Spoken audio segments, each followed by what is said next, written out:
मेरे प्रिय छात्रों, आप सब लोगों को मेरा नमस्कार। आज हम पढ़ेंगे 12वीं बायोलॉजी के अंतर्गत थर्ड चैप्टर का नाम है ह्यूमन रिप्रोडक्शन। वैसे तो हम लोग ह्यूमन रिप्रोडक्शन का अध्ययन बहुत पहले ही कर लिए हैं, लेकिन मेरे कुछ छात्रों से मेरे पास शिकायत आ रहा है कि जो प्रारंभिक दौर का वीडियो है वो उतना क्लीन नहीं दिख रहा है जितना कि अन्य चैप्टरों का जो वीडियो 99% क्लीन दिख रहा है। तो जो ह्यूमन रिप्रोडक्शन का जो वीडियो है क्लीन नहीं दिख रहा है, तो पढ़ने में कठिनाई हो रहा है, क्योंकि उस दौर जब प्रारंभिक समय में वीडियो बनाते थे तो उतना क्लीन नहीं आ पाया। अतः मेरे छात्रों का जो सुझाव है, मांग है, उसको मैं मानते हुए ह्यूमन रिप्रोडक्शन का कहना चाहिए फिर से मैं नया वीडियो बना रहा हूँ। क्लियर? तो आज हम पढ़ेंगे ह्यूमन रिप्रोडक्शन। सबसे पहले अध्ययन करते हैं इंट्रोडक्शन। प्रजनन या रिप्रोडक्शन का परिभाषा होता है अपने समान नए जीवों को पैदा करना। अपने समान नए जीवों को पैदा करना, जिसमें कहना चाहिए जीवों की जनसंख्या में क्या होती है? वृद्धि होती है, बढ़ती है। इसको हम लोग क्या बोलेंगे? जनन कहेंगे। वैसे तो कहने चाहिए हम लोग 10वीं 11वीं में भी जनन के प्रकार को अध्ययन कर चुके हैं। यहाँ पर उनके प्रकारों का अध्ययन नहीं करेंगे। यहाँ पर विशेष रूप से कहना चाहिए हम लोग मानव का जनन तंत्र का अध्ययन करेंगे। ठीक है। प्रजनन वैसे 3 प्रकार का होता है। जनरली तौर पर 2 प्रकार देखा जाता है जंतुओं में। एक होता है एसेक्सुअल रिप्रोडक्शन और एक होता है सेक्सुअल रिप्रोडक्शन। एसेक्सुअल रिप्रोडक्शन कहने चाहिए विशेष रूप से छोटे जीवों में पाया जाता है, पौधों में भी पाया जाता है, जिसमें केवल एक जीव की आवश्यकता पड़ती है, 2 जीव की आवश्यकता नहीं पड़ती है। सेक्सुअल रिप्रोडक्शन, लैंगिक प्रजनन, इसमें एक ही जाति के 2 जीवों की आवश्यकता पड़ती है। ठीक है। एक होते हैं नर और एक होते हैं मादा, एक ही जाति के। मतलब एलिफेंट मतलब एलिफेंट, टाइगर मतलब टाइगर, मानव मतलब मानव। क्लियर? सेक्सुअल रिप्रोडक्शन में कहना चाहिए 2 जीव भाग लेते हैं तो इसमें गेमेट भी बनेंगे, नर गेमेट बनेंगे, मादा गेमेट बनेंगे। दोनों के बीच कहना चाहिए फर्टिलाइजेशन भी होगा। फर्टिलाइजेशन के बाद कहना चाहिए जाइगोट बनेंगे, जाइगोट से आगे चलकर भ्रूण बनेंगे, भ्रूण से आगे चलकर चाइल्ड बनेंगे। तो सेक्सुअल रिप्रोडक्शन के बाद में कहना चाहिए जो चाइल्ड की उत्पत्ति होती है वो माता पिता के समान तो होते हैं, लेकिन 100% समान नहीं होते हैं। मतलब यहाँ पर वेरिएशन पाई जाती है, विभिन्नता पाई जाती है, और विभिन्नता होगा तभी क्या होगा? विकास होगा। ठीक है। तो उच्च जंतुओं में, मानव में कहना चाहिए सेक्सुअल रिप्रोडक्शन पाई जाती है। छोटे जीवों में एसेक्सुअल रिप्रोडक्शन पाई जाती है, जिसमें केवल एक जीव की आवश्यकता पड़ती है। ठीक है। उसमें गेमेट का भी निर्माण नहीं होगा, रिप्रोडक्टिव ऑर्गन भी भाग नहीं लेगा, निषेचन भी नहीं होगा, जिससे जो नई चाइल्ड बनती है वो अपने माता पिता के 100% समान होते हैं, जिसके कारण एसेक्सुअल रिप्रोडक्शन से उत्पन्न जीवों को क्लोन भी कहा जाता है, रेमेट भी कहा जाता है, क्योंकि यो जीनोटाइप और फिनोटाइप पूरी 100% किसके समान होती है? अपने पेरेंट्स के समान होती है। ये तो हो गया टाइप्स ऑफ रिप्रोडक्शन। तो यहाँ पर हम लोग विशेष रूप से अध्ययन करेंगे हम लोग मानव जनन का। क्लियर? अब उसके बाद अध्ययन करेंगे male reproductive system. Male reproductive system, नर जनन तंत्र। मेल रिप्रोडक्टिव सिस्टम, नर जनन तंत्र। नर जनन तंत्र का हमको अध्ययन करना है तो आप लोग सबसे पहले एक चित्र देखेंगे। पुस्तक में, हर पुस्तक में चित्र दिखाई देगा। अलग अलग पुस्तक में अलग अलग एंगल से चित्र देख सकते हैं। गूगल में आप लोग हजारों चित्र मेल रिप्रोडक्टिव सिस्टम को पा सकते हैं। क्लियर? तो मान लो कहने की किसी भी वस्तु का हम लोग कई एंगल से फोटो लेते हैं तो अलग अलग एंगल में अलग अलग दिखाई देता है, लेकिन ऑर्गन तो लगभग वही रहेगा। ठीक है। तो आप लोग कहना चाहिए नर जनन तंत्र का अध्ययन करना है तो इस चित्र को पहले देखना है। ठीक है। आप लोगों को बता देता हूं मैं, जैसे नर जनन तंत्र का अध्ययन करेंगे हम लोग। ठीक है। तो जो नर जनन तंत्र मतलब मेल में जो रिप्रोडक्टिव ऑर्गन पाई जाती है उसको नर जनन तंत्र कहेंगे हम लोग। ठीक है। तो मेल में जितने भी रिप्रोडक्टिव ऑर्गन पाए जाते हैं उनको दो भागों में बांट देते हैं, ठीक है। एक होता है प्राइमरी सेक्स ऑर्गन और एक होता है एसेसरी सेक्स ऑर्गन, मतलब जो मुख्य सेक्स ऑर्गन होती है। तो मुख्य सेक्स ऑर्गन क्या होती है? टेस्टिस। ये जो कहने की जो टेस्टिस दिख रहा है, ये कहने के क्या है? ये प्राइमरी सेक्स ऑर्गन है, ठीक है जी। Main sex organ testis male में। उसके बाद यहाँ पर जितने भी ऑर्गन दिखाई दे रहे हैं, जैसे कि कहना चाहिए यहाँ पर आप कोई भी ऑर्गन देख सकते हैं। ये टेस्टिस है, इपिडिडाइमिस है, और यहाँ पर वास डिफरेंशिया है, सेमाइनल वेसिकल है, प्रोस्टेट ग्लैंड है, काउपर ग्लैंड्स है, पेनिस है, यूरेथ्रा है। ये सब क्या है? ये एसेसरी रिप्रोडक्टिव ऑर्गन, सहायक प्रजनन अंग। क्लियर? तो सबसे पहले हम लोग अध्ययन करेंगे टेस्टिस का, क्योंकि टेस्टिस क्या होता है? Primary sex organ. मेल का कहने की सबसे मुख्य सेक्स ऑर्गन क्या होता है? टेस्टिस होता है। पहला पॉइंट देंगे टेस्टिस। क्लियर? उसके बाद हम लोग जानेंगे मेल में कहना चाहिए एक जोड़ी क्या होती है? टेस्टिस होती है। ये जो गोलाकार रचना दिख रहा है, ये क्या है? ये टेस्टिस है। तो मेल में कहना चाहिए एक जोड़ी टेस्टिस पाई जाती है, जो कहना चाहिए उदर गुहा के नीचे, ठीक है। ये थोड़े सा ही एब्डोमेन है। एब्डोमेन मतलब क्या होता है? उदर गुहा। तो मेल का कहना चाहिए मैमल में जो टेस्टिस होता है उदर गुहा के नीचे पाई जाती है, उदर गुहा में नहीं पाई जाती है मानव में, ठीक है। क्योंकि कहना चाहिए ये जो टेस्टिस होता है इसमें स्पर्मेटोजेनेसिस की क्रिया होती है, स्पर्मेटोजेनेसिस की क्रिया होती है और स्पर्म का निर्माण होता है। तो हमको पहले से पता होना चाहिए जो नर का कहना चाहिए स्पर्म होता है वो 37 डिग्री सेल्सियस में जीवित नहीं रह सकता है। हमारे शरीर में कहना चाहिए जो टेम्परेचर होता है वो 37 डिग्री सेल्सियस होता है, तो 37 डिग्री सेल्सियस में जीवित नहीं रह सकती है। अतः कहना चाहिए जो टेस्टिस होती है शरीर के नीचे पाई जाती है, जहाँ पर 2 डिग्री सेल्सियस टेम्परेचर क्या होती है? कम होती है।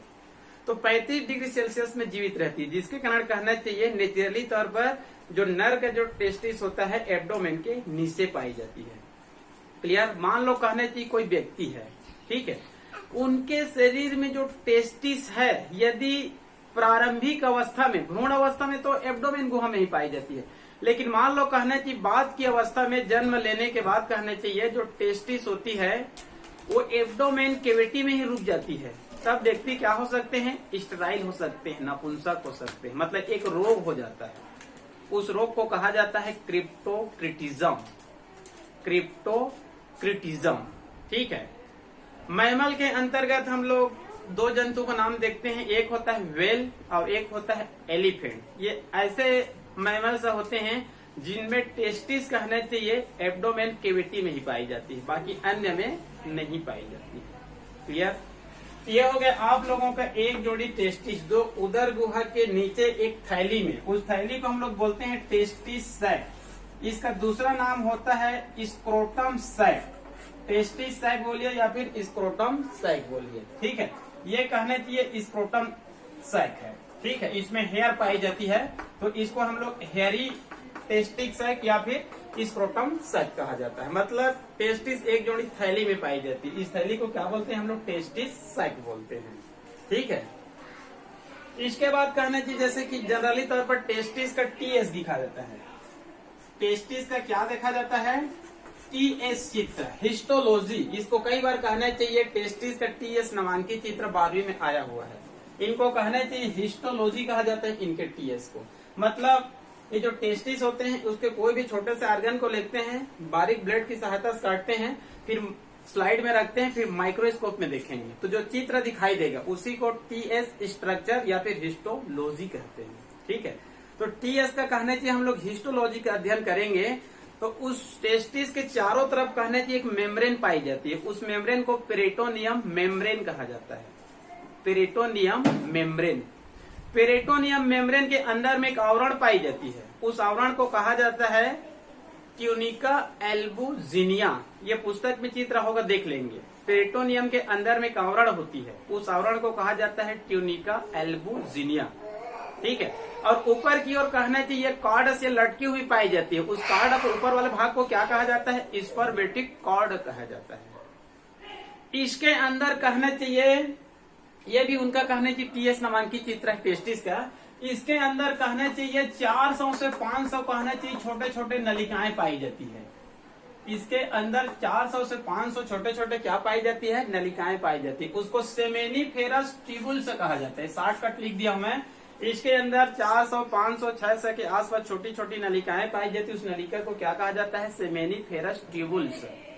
यूरिनिफेरस ट्यूबुल्स नहीं है, यह है सेमेनिफेरस ट्यूबुल्स। ठीक है। इसी में कहना चाहिए 2 प्रकार की सेल्स पाई जाती है 20-20 में। उस सेल्स को आप लोग विशेष रूप से याद कर लेंगे। एक सेल्स होता है लेडिंग सेल्स, इसका दूसरा नाम होता है इंटरस्टिशियल सेल्स। आप लेडिंग सेल से कहिए या फिर इंटरस्टिशियल सेल से कहिए। दूसरा सेल्स का नाम होता है सर्टोली सेल्स। ये जो लेडिंग सेल्स होता है ये विशेष रूप से कहना चाहिए मेल का जो सेक्स हार्मोन होता है, एंड्रोजन और टेस्टोस्टेरोन, इन सब का क्या करता है? ये निर्माण करता है। Male sex hormone androgen testosterone नामक सेक्स हार्मोन है, उसका सेक्रेशन कौन करता है? लेडिंग सेल्स या फिर इंटरस्टिशियल सेल्स। दूसरा सेल्स का नाम होता है सर्टोली सेल्स। सर्टोली सेल्स को वैसे अधिकांश पुस्तकों में पोषक कोशिका कहा जाता है। मतलब ये बढ़ते हुए स्पर्म को क्या प्रदान करता है? ये न्यूट्रिशन प्रदान करता है, पोषण प्रदान करता है। लेकिन कुछ पुस्तकों में पोषण के साथ में रक्षक कोशिका या सहायता करने वाली कोशिका भी लिखा जाता है। मतलब ये स्पर्म को प्रोटेक्शन भी प्रदान कर सकता है। क्लियर? इस चित्र में हम लोग नामकरण देखेंगे तो इसमें बीच बीच में और पाए जाएंगे, क्योंकि कहना चाहिए जो स्पर्मेटोजेनेसिस की क्रिया होती है, शुक्राणु जनन की क्रिया होती है, जैसे ही मेल कहना चाहिए 12, 13, 14 साल के होते हैं तो उनमें जो टेस्टिस होती है क्या हो जाती है? सक्रिय हो जाती है और स्पर्मेटोजेनेसिस की क्रिया होती है। तो स्पर्मेटोजेनेसिस की क्रिया होती है तो स्पर्म का निर्माण होता है। तो डायरेक्ट स्पर्म का निर्माण नहीं होता है, एक इनका विकासीय अवस्था होता है। तो सबसे पहले क्या बनती है? स्पर्मेटोगोनिया, फिर प्राइमरी स्पर्मेटोसाइट, फिर सेकेंडरी स्पर्मेटोसाइट, फिर स्पर्मेटिड, उसके पश्चात स्पर्म। तो ये सब इसमें दिखाई देंगे। ठीक है। जैसे कि मान लो कहना चाहिए spermatogonia, primary spermatocyte, secondary spermatocyte, spermatid और स्पर्म। ये अलग अलग विकासीय अवस्था है। सबसे पहले spermatogonia, primary spermatocyte, secondary spermatocyte, spermatid, sperm. इसमें कहीं कहीं पर कहना चाहिए दिखाई देंगे, क्योंकि मेल के टेस्टिस में स्पर्मेटोजेनेसिस की क्रिया होती है और करोड़ों की संख्या में कहना चाहिए स्पर्म का क्या होता है? निर्माण होता है। क्लियर? तो यह हो गया आपका प्राइमरी सेक्स ऑर्गन टेस्टिस। अब इधर को कहने चाहिए एकदम शॉर्टकट तरीके से पढ़ेंगे। ठीक है। इसका कहने चाहिए हम लोग नामांकित चित्र देखेंगे तो इसमें इस प्रकार से कुछ रेटी टेस्टिस भी पाई जाती है। हालांकि इस रेटी टेस्टिस एक जालिकानुमा रचना होती है, इनका कोई विशेष कार्य नहीं होता है। कई बार यहाँ से पूछा जाता है ये छोटी सी ऑर्गन दिख रहा है, ठीक है, इनको कहना चाहिए गुबर्नेकुलम कहा जाता है।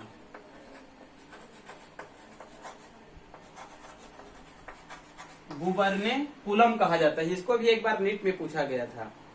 इनका कोई विशेष कार्य नहीं होता है, इतना जानना है। ये जो टेस्टिस होता है और ये स्क्रोटम सैक होता है, ये किनकी सहायता से इनसे जुड़ी हुई पाई जाती है या फिर इनका आधार क्या होता है? तो ये गुबर्नेकुलम होता है। मतलब टेस्टिस गुबर्नेकुलम की सहायता से स्क्रोटम सैक से क्या होती है? जुड़ी हुई पाई जाती है। इनका ये आधारी भाग कह सकते हैं। क्लियर? उसके बाद कहना चाहिए दूसरा ऑर्गन देखेंगे। इसके बाद जितने भी ऑर्गन हैं वो सब एसेसरी सेक्स ऑर्गन है, सहायक प्रजनन ऑर्गन। क्लियर? तो दूसरा देखते हैं यहाँ पर इपिडिडाइमिस। दूसरा क्या है? इपिडिडाइमिस दूसरा।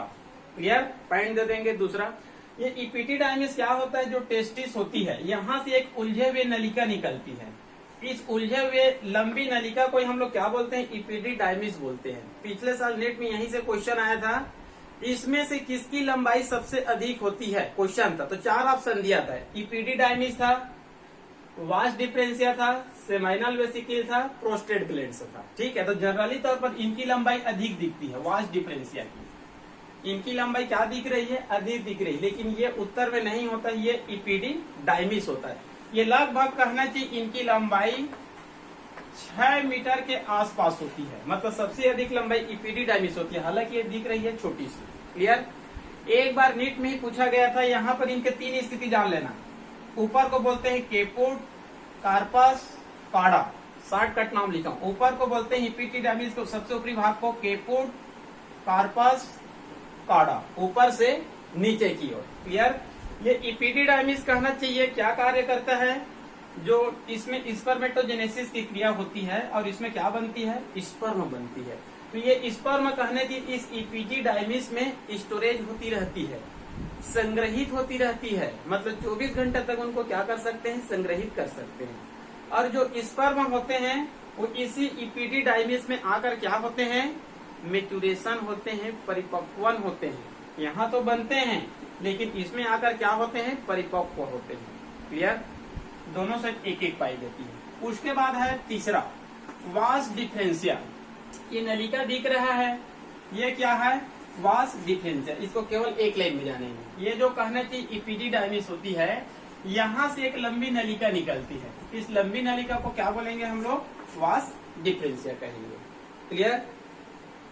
कई बार क्या होता है, जो मेल होते हैं, मेल का कहना चाहिए जब फैमिली प्लानिंग किया जाता है, ठीक है। आजकल कहना चाहिए बर्थ कंट्रोल की सबसे अच्छी विधि माना जाता है, मतलब ट्यूबेक्टोमी और वेसेक्टोमी, ठीक है, फैमिली प्लानिंग के अंतर्गत। तो नर में भी होता है फैमिली प्लानिंग और फीमेल में भी होता है। तो यदि मेल में होगा तो ये जो कहने चाहिए वास डिफरेंशिया होता है, इसी को कहना चाहिए कट एंड टाई। एक बार काट कर क्या कर दिया जाता है, बांध दिया जाता है, उसी को इंग्लिश में कट एंड टाई। तो इसमें कहना चाहिए स्पर्मेटोजेनेसिस की क्रिया तो होगा, स्पर्म तो बनेंगे, क्योंकि यहाँ को कट एंड टाइट कर देते हैं। तो ये कहना चाहिए स्पर्म यहाँ ऊपर नहीं जाएगा और पेनिस की सहायता से बाहर नहीं निकलेगा, ठीक है। इसको वेसेक्टोमी कहा जाता है। क्लियर। उसी प्रकार से फीमेल में भी होता है, उसको ट्यूबेक्टोमी कहा जाता है। उसमें जो ओहिडक्टा होता है उसको कट एंड टाइट कर दिया जाता है। उसके बाद कहना चाहिए चौथा पॉइंट है सेमाइनल वेसिकिल। ये बहुत महत्वपूर्ण होते हैं। जब ये वास डिफरेंशिया यहाँ से इस प्रकार से आती है तो यहाँ पर जो चित्र दिखाई दे रहा है ये और ये क्या है, सेमाइनल वेसिकिल है, ठीक है। ये लगभग एक जोड़ी कह सकते हैं इसको। नर जनन तंत्र में एक जोड़ी क्या पाई जाती है, सेमाइनल वेसिकिल पाई जाती है। ये एक ऐसे आर्गन होते हैं जो एक कहना चाहिए चिपचिपा द्रव का निर्माण करते हैं। सेमाइनल वेसिकिल नर में एक चिपचिपे द्रव का निर्माण करते हैं। ये द्रव वास्तव में कहना चाहिए क्षारीय द्रव होते हैं, जो शुक्राणुओं को क्या प्रदान करते हैं, पोषण प्रदान करते हैं और तैरने के लिए माध्यम भी देते हैं। एक चिपचिपी द्रव का सेक्रेशन होगा, वो एक प्रकार से पोषक है, शुक्राणुओं को पोषण प्रदान करेगा और तैरने के लिए एक माध्यम भी देता है। और ये लगभग क्या होती है, क्षारीय द्रव होती है। और ये सीमेन का कहना चाहिए 70% भाग बनाते हैं। सीमेन मतलब होता है यूरिया। सीमेन जो कहना चाहिए सेक्स के दौरान मेल के कहना चाहिए जो पेनिस होती है, यहाँ से कहना चाहिए सीमेन का सेक्रेशन होता है। देख, सफेद द्रव का क्या होता है, सेक्रेशन होता है, उसको सीमेन कहा जाता है। तो इसका 70% भाग इनसे बनता है। इनसे जो चिपचिपी द्रव का निर्माण होता है, उस सीमेन का कहना चाहिए 70% द्रव को यही बनाता है, या फिर 70% भाग को यही बनाता है। क्लियर। और ये सबसे महत्वपूर्ण भी होता है। इस द्रव में कहना चाहिए क्या क्या पाई जाती है, इसमें पाई जाती है माल्टोस, या फिर किसी पुस्तक में लिखा रहता है फ्रुक्टोस। इसमें पाई जाती है विटामिन, इसमें पाई जाती है अमीनो एसिड भी पाई जाती है इसमें। क्लियर। कुछ पुस्तकों में लिखा रहता है माल्टोस, कुछ पुस्तकों में लिखा रहता है फ्रुक्टोस। ये कुल मिलाकर क्या है, ये शर्करा है, ये कार्बोहाइड्रेट है। ये इसमें विटामिन भी पाई जाती है और अमीनो एसिड भी पाई जाती है। इसी कारण ये क्या है, ये पोषक पदार्थ बोल सकते हैं। क्लियर। उसके बाद कहना चाहिए अगले ऑर्गन का नाम है प्रोस्टेट ग्लैंड्स। अगले ऑर्गन का नाम क्या है, प्रोस्टेट ग्लैंड्स। आजकल ये देखा जाता है पुरुषों के नर जनन तंत्र में कैंसर होता है, जनरली तौर पर आजकल सामान्य हो गया, वो प्रोस्टेट कैंसर ही होता है, मतलब यही ऑर्गन होता है। ठीक है। ये ग्लैंड्स है, ये ग्रंथि है, प्रोस्टेट ग्लैंड्स। ये भी बहुत महत्वपूर्ण ऑर्गन होते हैं, क्योंकि कहना चाहिए इनसे भी एक दूधिया द्रव का सेक्रेशन होगा जो लगभग हल्का अम्लीय रहेगा। इनसे भी कहना चाहिए द्रव का सेक्रेशन होगा, इनसे भी द्रव का सेक्रेशन होगा। ये हल्का सा क्षारीय रहेगा और ये क्या रहेगा, अम्लीय रहेगा। और ये दोनों ही मिलकर कहना चाहिए सीमेन को बनाते हैं। ये सीमेन का कहना चाहिए 70% भाग को बनाते हैं और इनका द्रव कहना चाहिए 30% भाग को बनाते हैं। दोनों को द्रव मिलकर सीमेन बनाते हैं। मतलब ये चिपचिपा होती है और ये क्या होती है, दूधिया होती है। जब दोनों आपस में मिलते हैं तो एकदम गाढ़े हो जाते हैं, कंसंट्रेट हो जाते हैं।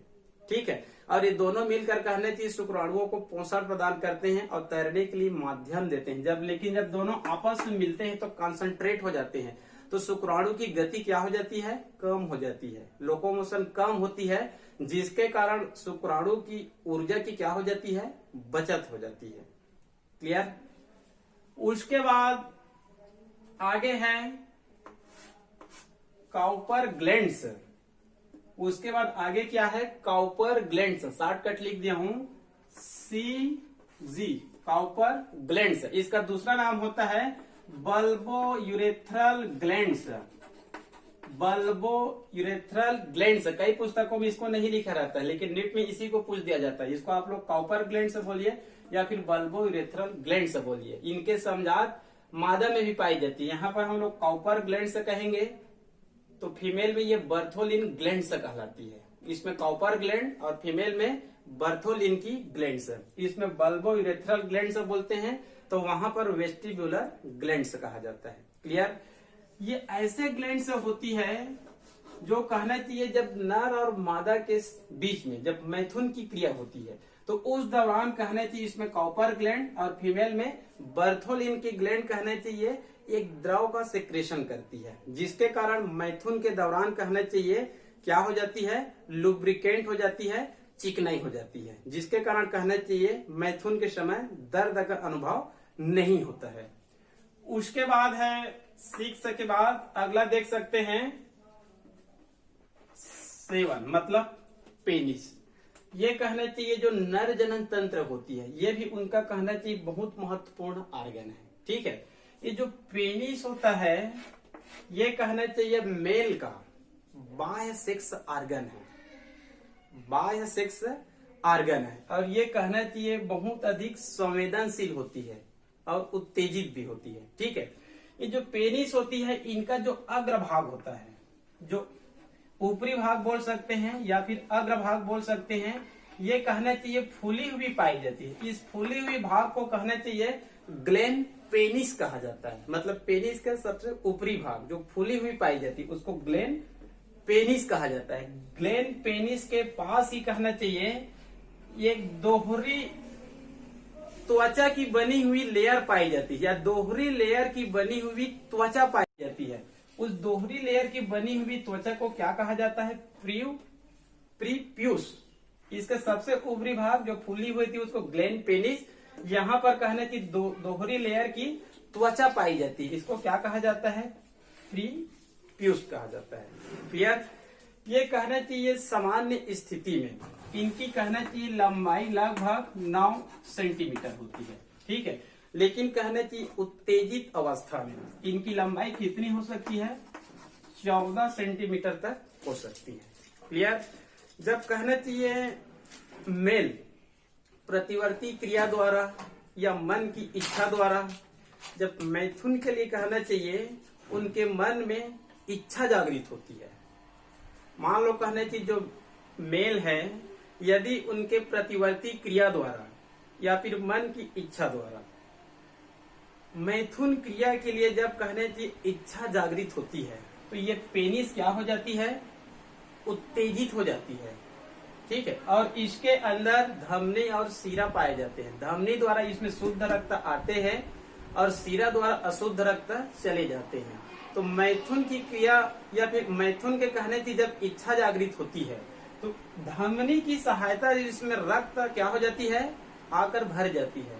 मतलब धमनी द्वारा तेजी से रक्त आती है और इसमें क्या हो जाती है, भर जाती है, जिसके कारण ये कहना चाहिए फूल जाती है और ये कहना चाहिए कठोर और हार्ड हो जाती है। ठीक है, जब इसमें रक्त आकर भर जाती है तो ये कठोर एवं हार्ड हो जाती है। क्लियर। और उसके बाद जब तक ये शिथिल नहीं होती है, जब तक कहने चाहिए मैथुन क्रिया के अंत में यदि स्खलन की क्रिया न हो, इजेकुलेशन की क्रिया न हो, ठीक है। तो इजेकुलेशन या फिर स्खलन क्रिया के बाद इसमें का जो रक्त होता है वो कहने चाहिए शिराओं द्वारा वापस चली जाती है और ये क्या हो जाती है, ये शिथिल हो जाती है। क्लियर। तो ये कहना चाहिए मेल का क्या होता है, बाह्य सेक्स आर्गन होता है। क्लियर। इसके अंदर में एक नलिका होती है, उसको हम लोग क्या बोलते हैं, यूरेथ्रा, मूत्र मार्ग कहेंगे। क्लियर। ये जो मूत्र मार्ग होता है इनका संबंध कहना चाहिए उत्सर्जन तंत्र से होता है। ये यूरिनरी ब्लेडर है, ये कहना चाहिए मूत्राशय है। इसमें यूरिन आकर क्या होती रहती है, भरती रहती है, ठीक है। और ये जो मूत्राशय होता है एक नलिका द्वारा, पेनिस के अंदर में एक नलिका होती है, उसी को हम लोग क्या बोलेंगे, यूरेथ्रा बोलेंगे। मतलब इसमें यूरिन जब 70 से अधिक प्रतिशत भर जाती है तब इसमें क्या होती है, कॉन्स्ट्रिक्शन की क्रिया होती है, संकुचन की क्रिया होती है, ठीक है। ये मूत्राशय है।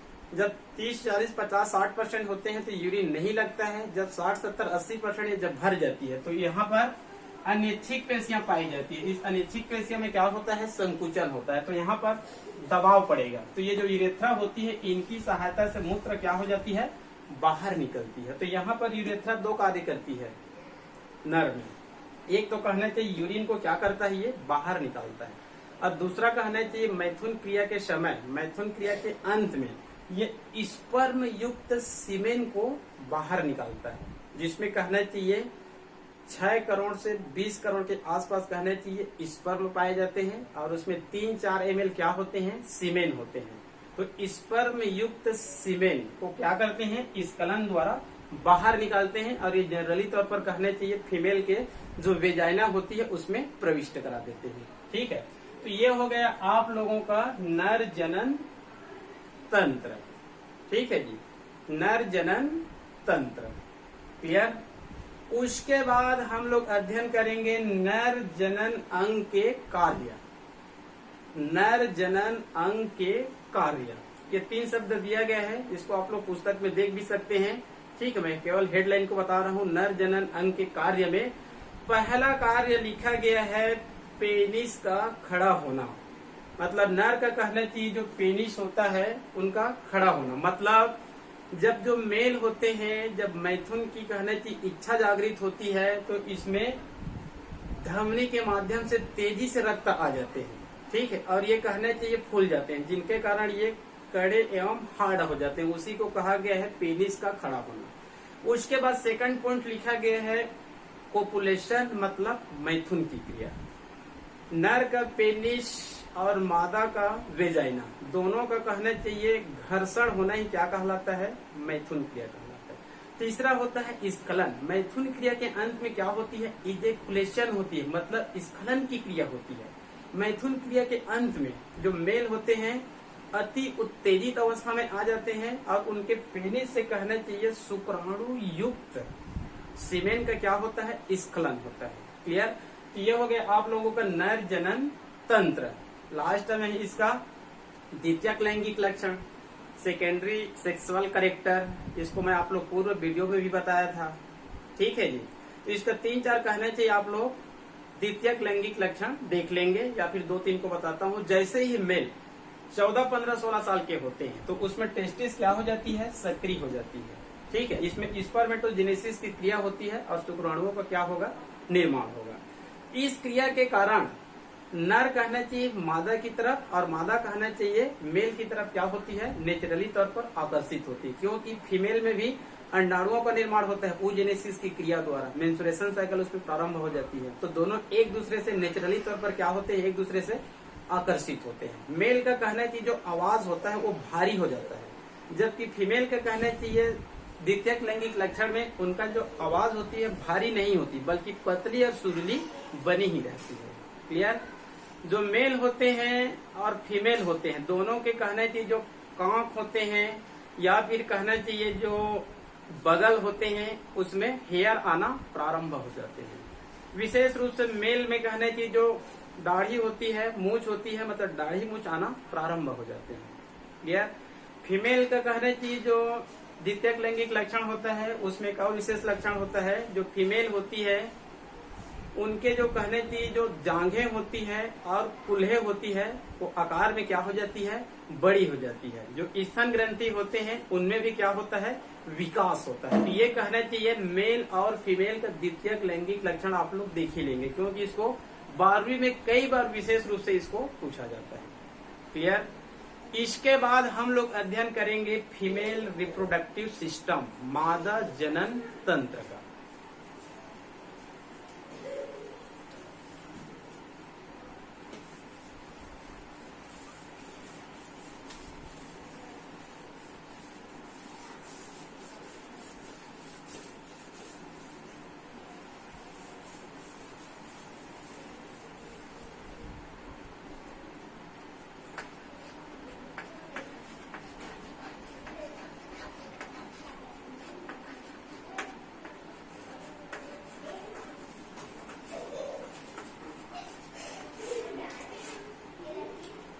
फीमेल रिप्रोडक्टिव सिस्टम, जिस प्रकार से कहना चाहिए हम लोग मेल रिप्रोडक्टिव सिस्टम का अध्ययन किए हैं, ठीक उसी प्रकार से किसका अध्ययन करेंगे, फीमेल रिप्रोडक्टिव सिस्टम का अध्ययन करेंगे। क्लियर। तो फीमेल रिप्रोडक्टिव सिस्टम किस किस आर्गन से मिलकर बना होता है उसको पहले याद रख लेंगे और उसके बाद एक चित्र देखेंगे। ठीक है जी। मैं एक चित्र बता रहा हूँ, क्योंकि चाहे नर का हो चाहे मादा का हो, आपको चित्र बनाना पड़ेगा, तभी आपको नंबर मिलेगा थ्योरिकल में, अन्यथा आपको नंबर नहीं मिलेगा। ठीक है। तो आप लोगों को मैं एक चित्र बता रहा हूँ।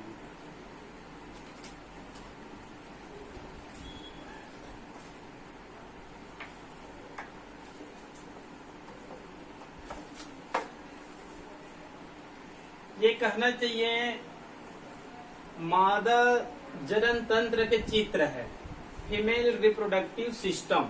ठीक है। फीमेल रिप्रोडक्टिव सिस्टम किन किन ऑर्गनों से मिलकर बना होता है, इनमें जो मैं पॉइंट दे दिया हूं उनकी सहायता से आप लोग समझ सकते हैं। ठीक है। एक जोड़ी ओवरी,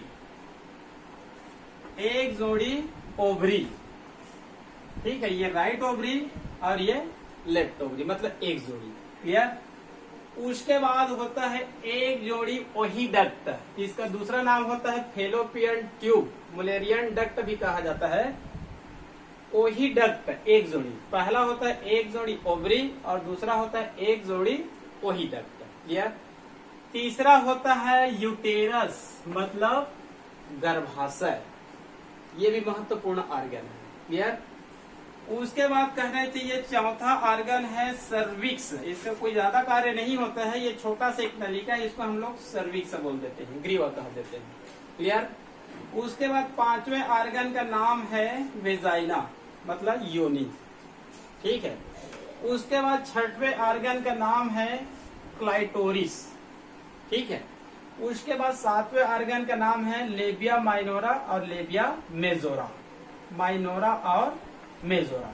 तो इतने ऑर्गन से मिलकर कहना चाहिए मादा जनन तंत्र बनी है। एक जोड़ी ओवरी, एक जोड़ी ओहिडक्ट, एक यूटेरस, एक सर्विक्स, एक वेजाइना, एक क्लाइटोरिस और लास्ट में लेबिया माइनोरा और लेबिया मेजोरा। क्लियर। तो फीमेल का कहना चाहिए हम लोग जब रिप्रोडक्टिव अध्ययन करेंगे तो इसमें भी दो ऑर्गन विशेष रूप से पाई जाती है। एक को बोलेंगे हम लोग प्राइमरी सेक्स ऑर्गन, जो कहना चाहिए जो मेल में भी पहला क्या था, प्राइमरी सेक्स ऑर्गन। ठीक है। मेल का जो प्राइमरी सेक्स ऑर्गन था उसको हम लोग क्या बोले थे, टेस्टिस, और फीमेल में क्या बोल देंगे, ओवरी। ठीक है। दूसरा कहना चाहिए एसेसरी सेक्स ऑर्गन। मेल में हम लोग जितने भी और ऑर्गन थे उनको एसेसरी सेक्स ऑर्गन बोले, तो इसमें और जो भी ऑर्गन है, ठीक है, उन सबको क्या बोलेंगे, एसेसरी सेक्स ऑर्गन। मतलब प्राइमरी सेक्स ऑर्गन कौन है, ओवरी, और अन्य ऑर्गन क्या है, सहायक जनन अंग। क्लियर। तो पहला देखते हैं हम लोग ओवरी को। जो फीमेल होती है, मादा होती है, उनमें एक जोड़ी क्या पाई जाती है, ओवरी पाई जाती है, लेफ्ट साइड और राइट साइड। क्लियर। ये दोनों उदर गुहा में पाई जाती है। मेल में हम लोग अध्ययन किए थे टेस्टिस, तो टेस्टिस कहना चाहिए उदर गुहा के नीचे पाई जाती है, लेकिन यहाँ पर याद रखना है ये दोनों ओवरी कहाँ पाई जाती है? फीमेल के उदर गुहा में पाई जाती है, एब्डोमेन में पाई जाती है, मतलब एब्डोमेन के नीचे नहीं पाई जाती है। क्लियर? और ये जो ओवरी होती है इनका भी कहने चाहिए क्या देखेंगे हम लोग? TS या फिर हिस्टोलॉजी। जैसे टेस्टिस का हम लोग TS देखे थे या फिर हिस्टोलॉजी देखे थे, तो वहां पर एक चित्र देखे थे जिसमें 2 प्रकार की सेल्स पाई जाती है, सेमिनिफेरस ट्यूबल्स पाई जाती है। क्लियर? उसी प्रकार से इनका भी एक पुस्तक में चित्र है, उस चित्र को आप लोग विशेष रूप से देख लेंगे। क्लियर? उसके बाद कहना चाहिए जो मेल फीमेल का जो ओवरी है, ठीक है, तो ये माना जाता है कोई भी फीमेल जैसे ही जन्म लेती है, फीमेल जैसे ही जन्म लेती है, उनके दोनों ओवरी में लगभग कहना चाहिए 4 लाख ओवेरियन फॉलिकल्स पाई जाती है। क्या पाई जाती है? 4 लाख ओवेरियन फॉलिकल्स पाई जाती है दोनों ओवरी में। लेकिन उनके पूरे जीवन काल में केवल कहना चाहिए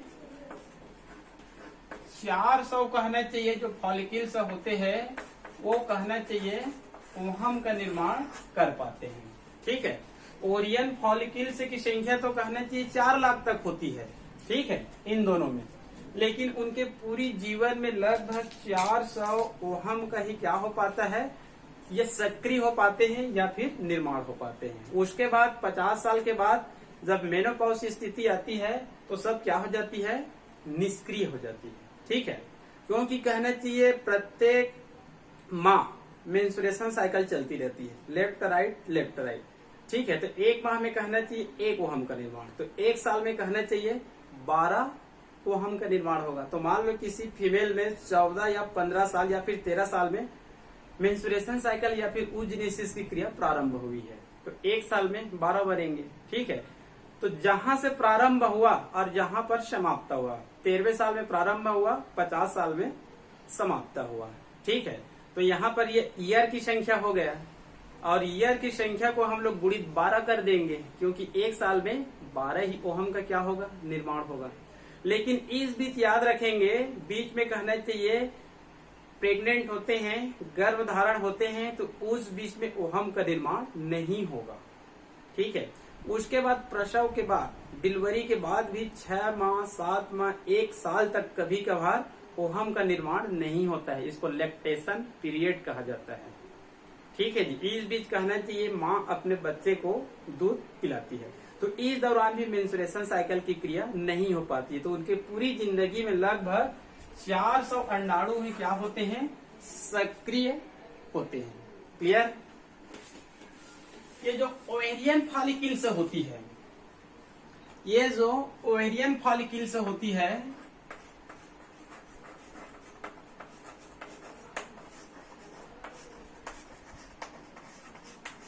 ये जो ओवेरियन फॉलिकल्स होती है, एक कहना चाहिए युवा स्त्री में, एक यंग फीमेल में, ये 4 विकासीय अवस्थाओं में पाई जाती है। ये तो ओवेरियन फॉलिकल्स की संख्या कहना चाहिए 4 लाख के आसपास है।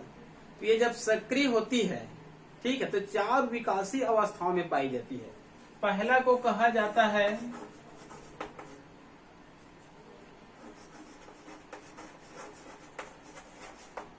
प्राइमोर्डियल फॉलिकल्स, दूसरा होता है प्राइमरी फॉलिकल्स, तीसरा होता है वेसिकुलर फॉलिकल्स, और चौथा होता है ग्रेफियन फॉलिकल्स। ठीक है जी? ये 4 विकासीय अवस्थाओं में पाई जाती है। 1 2 3 लास्ट में होता है ग्रेफियन फॉलिकल्स, ये सबसे विकसित रूप होता है। ठीक है?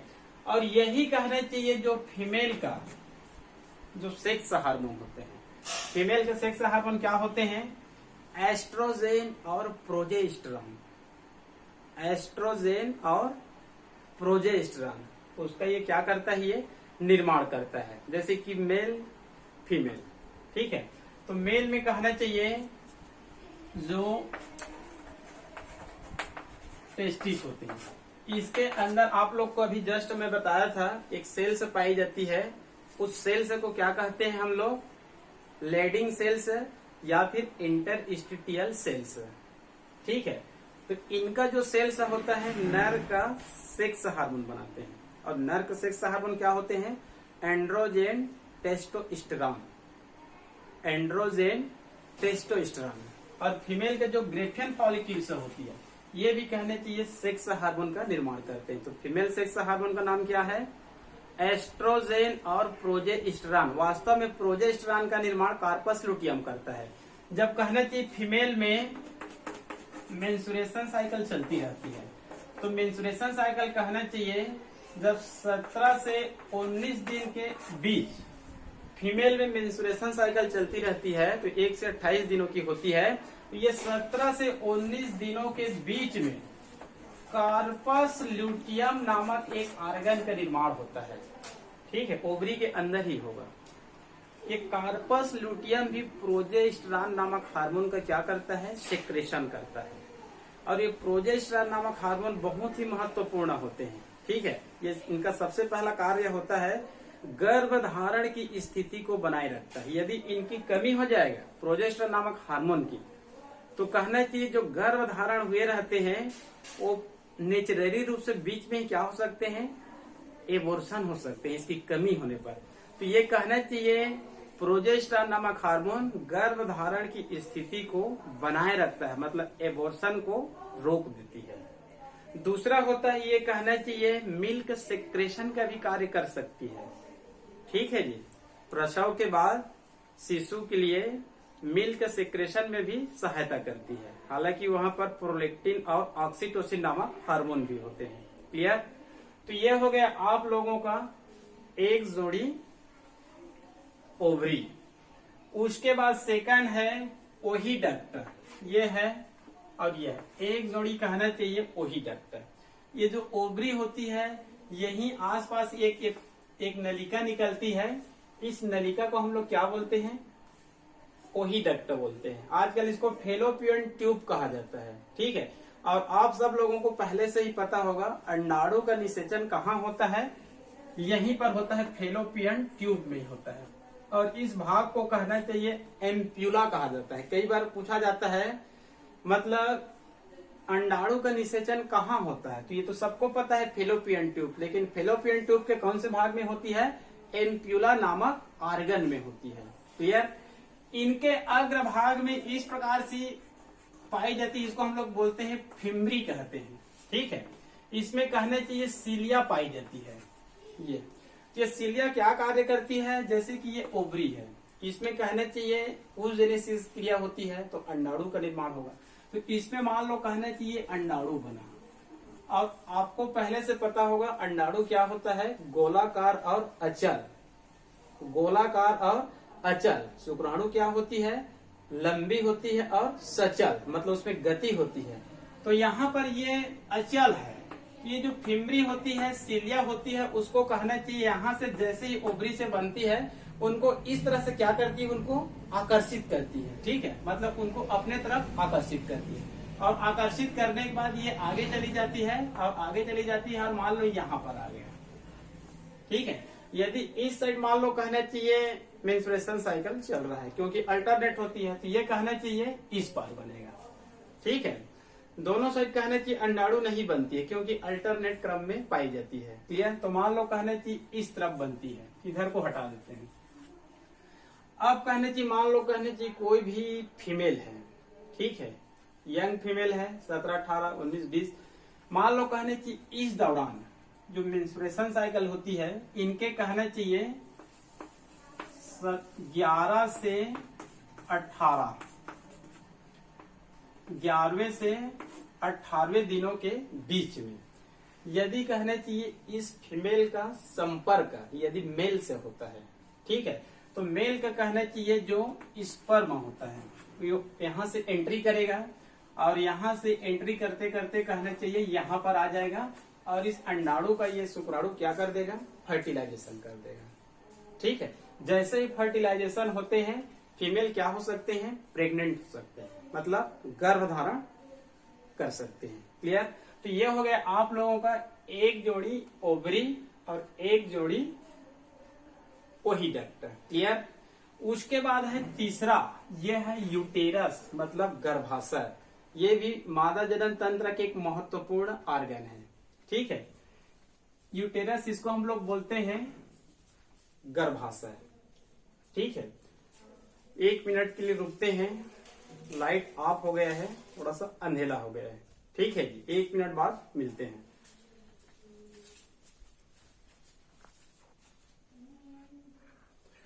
तीसरे ऑर्गन का नाम है यूटेरस। ठीक है, ये कहना चाहिए फीमेल में पाए जाने वाली बहुत महत्वपूर्ण ऑर्गन है। ठीक है, इनको हम लोग हिंदी में कहना चाहिए गर्भाशय कहते हैं।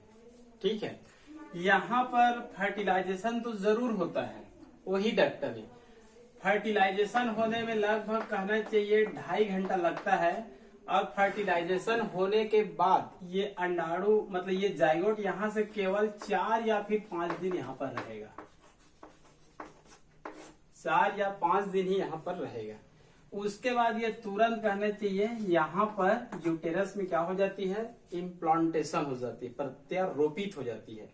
और यहीं पर कहना चाहिए संपूर्ण क्या होता है, भ्रूणी विकास होता है। मतलब भ्रूण का जो विकास होता है, एम्ब्रियोनिक डेवलपमेंट बोलते हैं, वो संपूर्ण कहना चाहिए 9 माह तक पूर्ण कहना चाहिए। भ्रूणी विकास कहाँ पर होगा, यूटेरस में होगा। इसमें 2 लेयर होते हैं। आंतरिक लेयर को कहा जाता है एंडोमेट्रियम, बाहरी लेयर को कहा जाता है मायोमेट्रियम। ठीक है, आंतरिक लेयर एंडोमेट्रियम, बाहरी लेयर मायोमेट्रियम कहलाती है। इसमें से एंडोमेट्रियम बहुत ही महत्वपूर्ण लेयर होती है। क्लियर।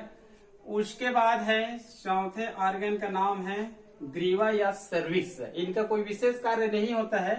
इनको एक बार नीट में पूछा गया था, ये जो सर्विक्स होता है ये सक्रिय नलिका है। ये यूटेरस और वेजाइना दोनों को क्या करता है, ये जोड़ने का कार्य करता है। ठीक है जी, इधर यूटेरस है और इधर वेजाइना है। ठीक है, उसके बाद अगला ऑर्गन है वेजाइना। ठीक है, ये कहना चाहिए फीमेल की क्या होती है, मादा जनन नलिका होता है। मादा जनन नलिका, या कहना चाहिए जो मादा जनन नलिका है उनका ये क्या है, ये प्रवेश द्वार है। क्लियर। यहीं से कहना चाहिए ओपनिंग है और यहां से कहना चाहिए अंदर जाती है। ठीक है, इनके चारों तरफ, इनके ये जो चारों तरफ लेबिया माइनोरा, लेबिया मेजोरा पाई जाती है। ठीक है, ये स्किन और वसा पाई जाती है।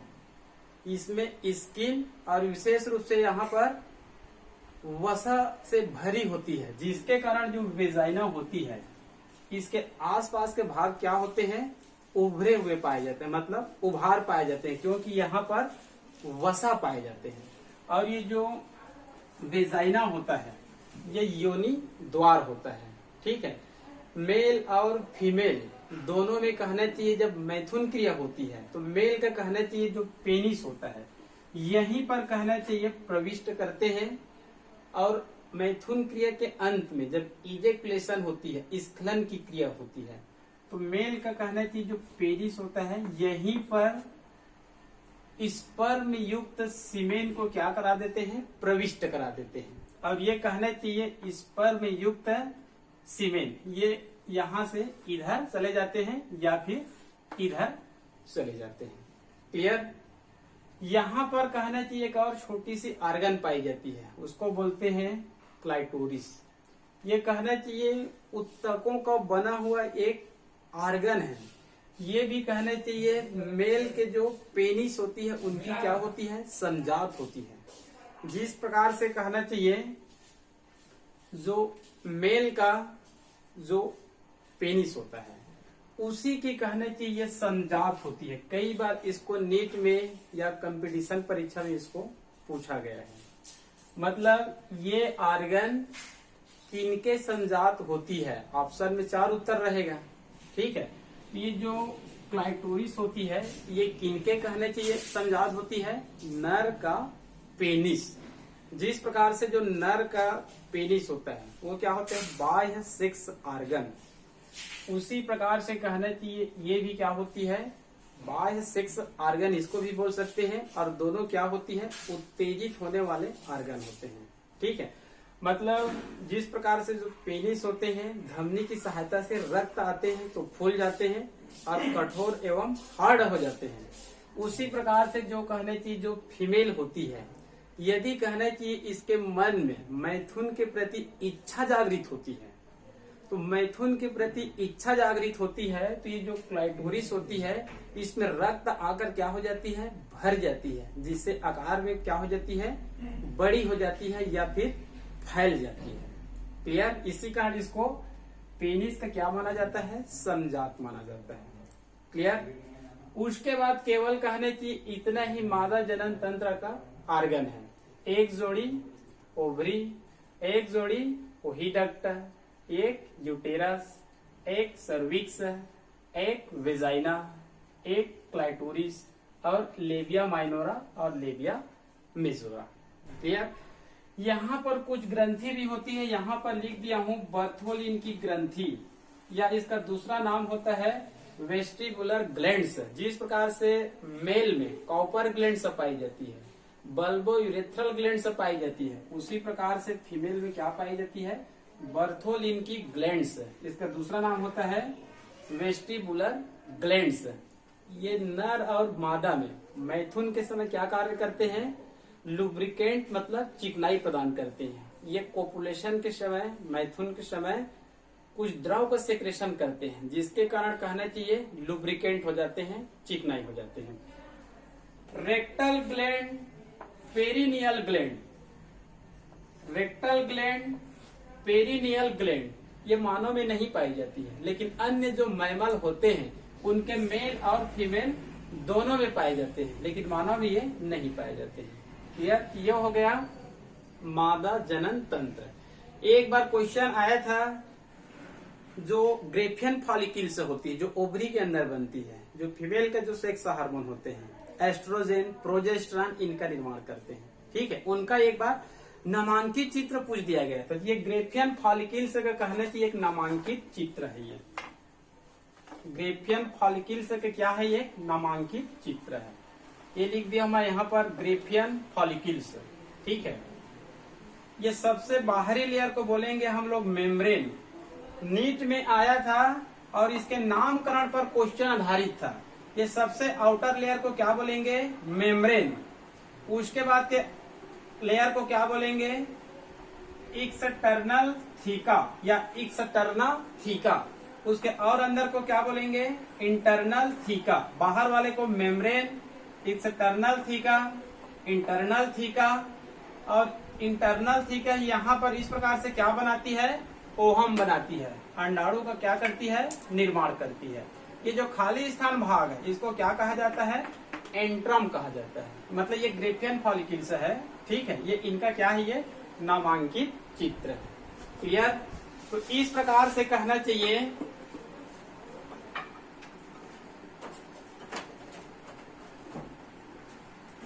मादा जनन तंत्र का हम लोग नामांकित चित्र की सहायता से अध्ययन किए।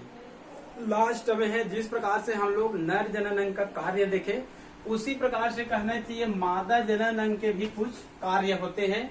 इनको आप लोग पुस्तक से पढ़ सकते हैं, इनको विशेष रूप से पढ़ाने की आवश्यकता नहीं है। ठीक है, जिस प्रकार से मेल यदि कहना चाहिए मैथुन के प्रति इच्छा जागृत करते हैं तो उनके पेनिस में रक्त आकर भर जाती है। ठीक है, और वो कठोर एवं हार्ड हो जाते हैं। उसी प्रकार से फीमेल मान लो कहना चाहिए मैथुन के प्रति इच्छा जागृत करते हैं तो उनके जो कहना चाहिए जो क्लाइटोरिस होती है, ठीक है, ये उत्तेजक ऑर्गन होते हैं। इसमें रक्त आकर क्या हो जाती है? भर जाती है, मतलब उत्तेजित हो जाती है। इसी समय इसमें कहना चाहिए बर्थोलिन की ग्लैंड्स भी पाई जाती है मादा जनन नलिका में। ये कहना चाहिए द्रव का सेक्रेशन करती है। और मेल में कहना चाहिए कॉपर ग्लैंड्स होते हैं, बल्बोरेथ्रल ग्लैंड्स होते हैं, वो भी कहना चाहिए द्रव का सेक्रेशन करते हैं, जिसके कारण मैथुन के समय कहना चाहिए लुब्रिकेंट या फिर चिकनाई अनुभव होते हैं। क्लियर?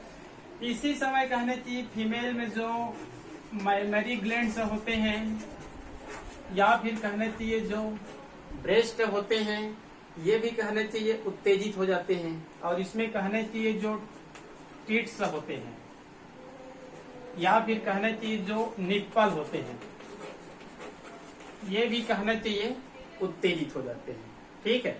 और नर और मादा दोनों ही मैथुन क्रिया के समय इस समय कहने की श्वसन की दर क्या हो जाती है, बढ़ जाती है। ठीक है। और अंत में कहना चाहिए मैथुन क्रिया के अंत में जो नर होते हैं उनमें स्खलन की क्रिया होती है और स्खलन की क्रिया होने के लिए मेल को अति उत्तेजना में आना अति आवश्यक है, जबकि फीमेल को गर्भधारण करने के लिए अति उत्तेजना की स्थिति में आना अति आवश्यक नहीं है। ठीक है। मैथुन क्रिया के बाद ये जो क्लाइटोरिस होते हैं और मेल में जो पेनिस होते हैं उनमें जो रक्त आकर भर जाती है उस शीरा के माध्यम से वापस चली जाती है और दोनों ऑर्गन क्या हो जाते हैं, शिथिल हो जाते हैं। क्लियर। उसके बाद द्वितीयक लैंगिक लक्षण, इसको तो आप लोग को पहले ही बता चुका हूं मैं। ठीक है। नर और मादा दोनों का कहना चाहिए द्वितीयक लैंगिक लक्षण को आप लोग देख लेंगे। क्लियर। वर्तमान में कहना चाहिए हम लोग अध्ययन कर रहे हैं ह्यूमन रिप्रोडक्शन। पहले भी मेरा लगभग 12 वीडियो बन चुका था, लेकिन अच्छे से क्लीन ये दोनों ही विशेष रूप से नहीं दिख रहे थे, मेल रिप्रोडक्टिव सिस्टम और फीमेल रिप्रोडक्टिव सिस्टम।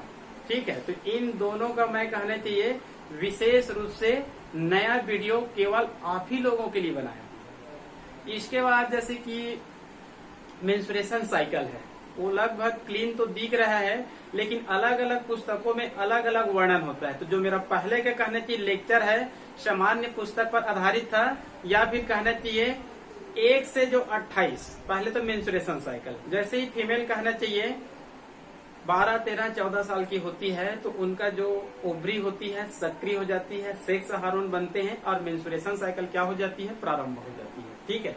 इनका प्रारंभ होना मेनार्की कहलाता है, खत्म होना मेनोपॉज कहलाता है। मेनोपॉज अलग अलग पुस्तक में वर्ष अलग अलग रहेगा, किसी में 45, किसी में 52, किसी में 55, किसी में 50।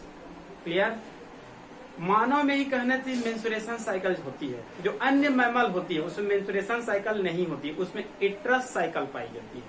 क्लियर। मानव में जो मेंस्ट्रुएशन साइकिल होती है वो 1 से कहना चाहिए 28 दिनों का होता है।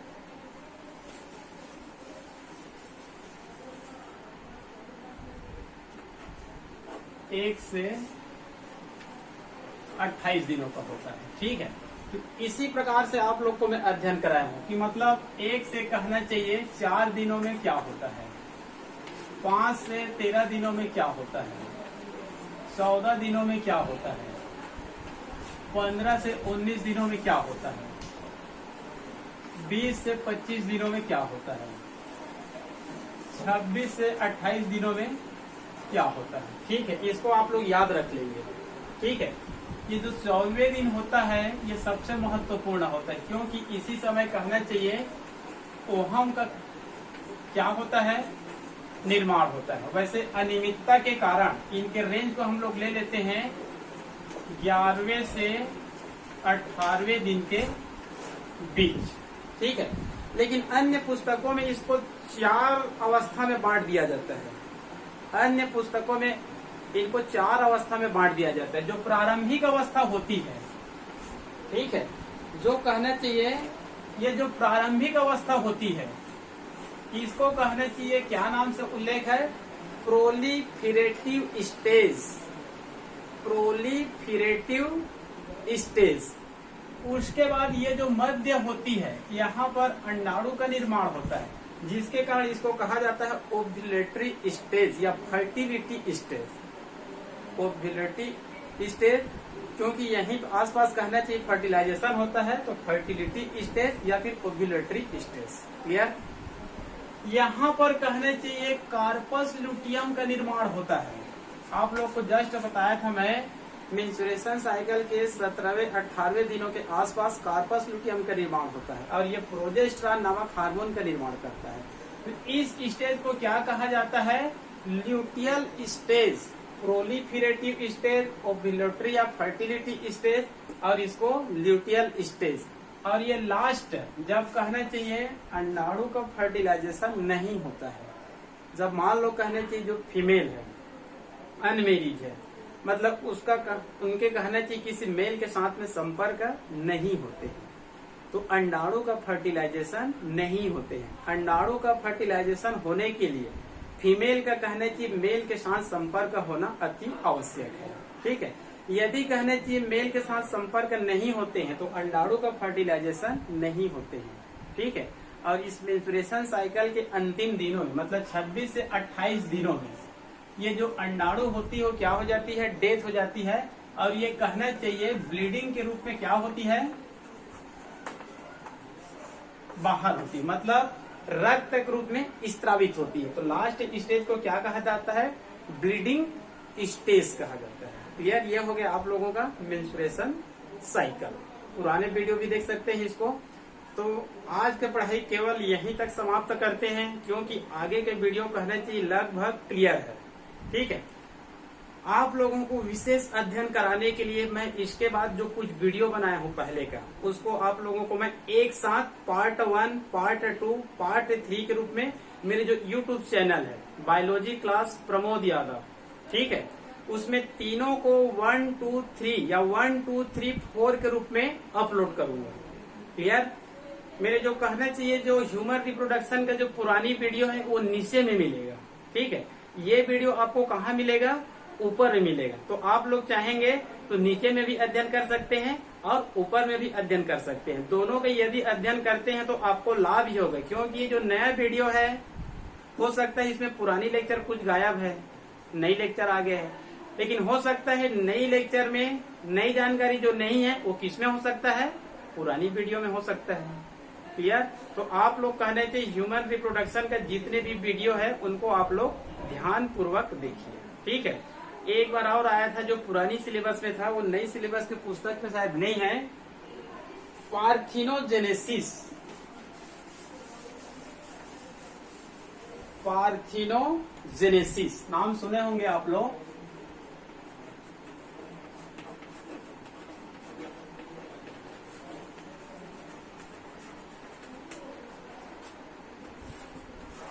पार्थिनोजेनेसिस हिंदी में बोलते हैं इसको अनिषेक जनन।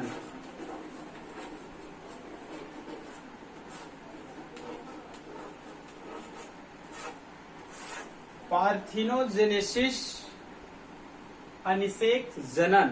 ठीक है, इसका शाब्दिक अर्थ समझ जाइए, याद करने की आवश्यकता नहीं है। मान लो कहने चाहिए कोई भी फीमेल है, मान लो कोई भी फीमेल है, इसमें कहना चाहिए ओहम का निर्माण होता है।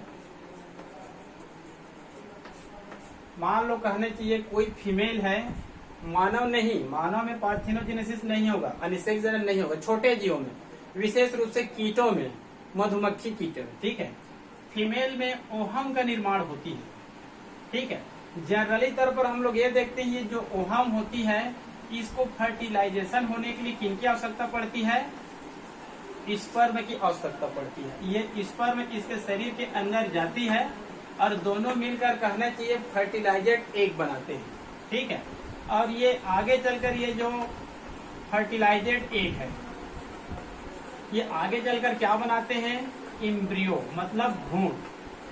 ठीक है, ये भ्रूण आगे चलकर क्या बनाते हैं, चाइल्ड बनाते हैं। ये सामान्य प्रक्रिया है। ये फीमेल है, इसमें ओहम बनती है, मेल का कहना चाहिए जो स्पर्म होते हैं इसमें प्रविष्ट करते हैं और इसका फर्टिलाइजेशन हो जाता है और ये क्या कहलाता है, फर्टिलाइजेड एग। ये फर्टिलाइजेड एग कहना चाहिए यूटेरस में होती है और भ्रूणी विकास होगा और पहले भ्रूण बनेगा और बाद में चाइल्ड का निर्माण होगा। ठीक है, इसको पार्थिनोजेनेसिस नहीं कहेंगे। पार्थिनोजेनेसिस का शाब्दिक अर्थ होता है फीमेल में अंडाणु तो बनती है लेकिन इनको शुक्राणु की आवश्यकता नहीं है। फीमेल में अंडाणु तो बनती है लेकिन शुक्राणु की आवश्यकता नहीं है, मतलब ये बिना निषेचन के ही आगे चलकर कहना चाहिए नए भ्रूण का निर्माण कर सकता है। ठीक है, मतलब इस अंडाणु को किसी शुक्राणु की आवश्यकता नहीं है, बल्कि ये अंडाणु बिना निषेचन का, अनिषेचन, बिना निषेचन का भ्रूण बन जाएगा और आगे चलकर साइल्ड बन जाएगा। तो अंडाणु का बिना निषेचन के ही भ्रूण में परिवर्तन होना क्या कहलाता है? ये पार्थिनोजेनेसिस, अनिषेक जनन। ये विशेष रूप से छोटे जीवों में होता है, कीटों में होता है, मधुमक्खी में होता है। पुरानी पुस्तक में इसका 2 प्रकार भी दिया गया है। एक दिया गया है हेप्लॉइड पार्थिनोजेनेसिस और एक दिया गया है डिप्लॉइड पार्थिनोजेनेसिस। ठीक है। जैसे मान लो इसमें क्रोमोसोम की संख्या कितनी थी, एक चित्र द्वारा बता रहा हूं मैं इसको। मानव में जो oogenesis की क्रिया होती है उसी चित्र को बता रहा हूं, क्योंकि वही चित्र लागू होता है।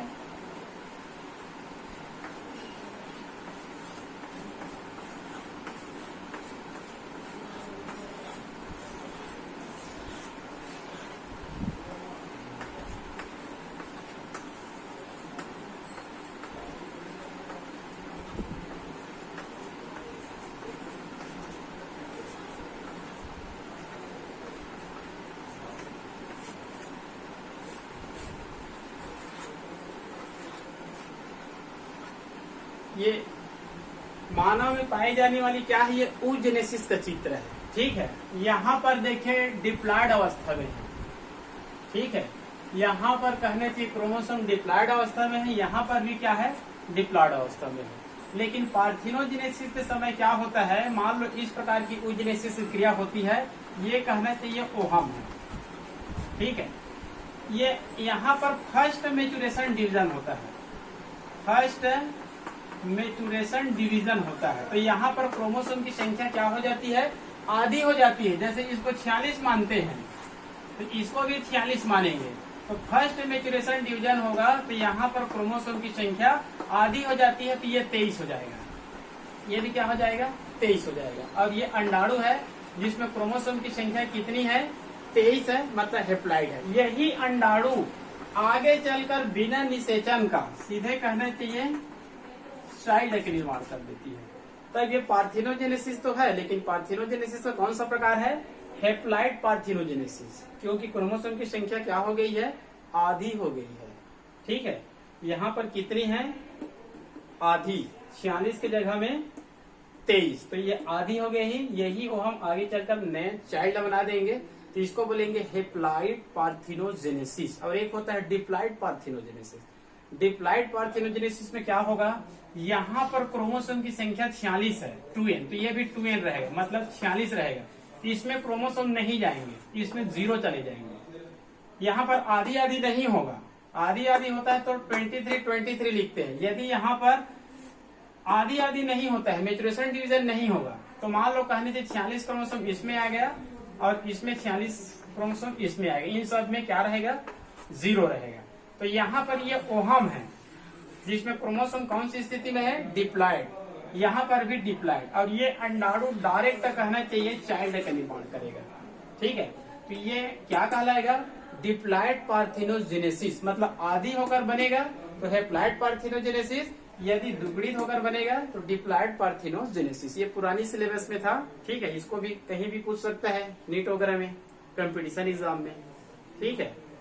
तो आज के लिए केवल इतना ही पढ़ाई करते हैं। उसके बाद हम लोग आगे चलकर आगे चैप्टर का अध्ययन करेंगे। तो ह्यूमन रिप्रोडक्शन का जो चैप्टर है उसको मैं नए वीडियो के रूप में आप लोग को दूंगा, पार्ट 1, पार्ट 2, पार्ट 3, 4 के रूप में। ठीक है। तब तक के लिए केवल इतना ही। ओके।